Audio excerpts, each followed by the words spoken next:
Qu'est-il arrivé à la mère de Connie dans la suite de l'attaque des Titans? Les gars, l'une des révélations les plus marquantes de SNK, c'est le fait que tout le village de Connie a été transformé en Titan, dont sa mère qui ne pouvait pas se déplacer. C'était une scène extrêmement triste, mais du coup, est-ce que vous savez ce qui lui est arrivé dans la suite du manga? Je vais tout expliquer, mais juste avant, si tu kiffes SNK, les animés et les mangas, abonne-toi car on en parle tous les jours. Et merci à Riyad, Aboko et Anna, les 3 derniers abonnés.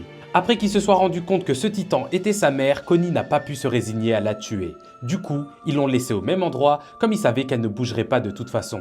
Par la suite, on apprend que Historia a passé un arrangement pour faire en sorte que la mère de Connie soit protégée afin que personne ne la tue et aussi qu'on la garde sous surveillance pour s'assurer qu'elle ne puisse faire de mal à personne. Du coup, bien évidemment, Connie révèle qu'il passe souvent lui rendre visite quand il peut. Mais là où ça devient très intéressant, c'est que lors du grand terrassement, les titans des murs se sont tous déplacés, mais ils n'ont pas piétiné la mère de Connie. Elle est donc restée sur l'île du paradis saine et sauve, sous forme de titan jusqu'à la fin.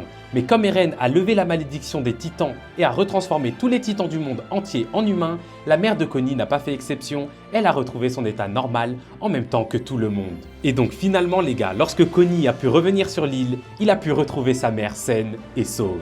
Mais du coup ça nous ramène une question très simple les gars, à votre avis, est-ce que Eren a fait exprès de ne pas l'écraser lors du grand terrassement et de lui rendre son apparence ou pas du tout?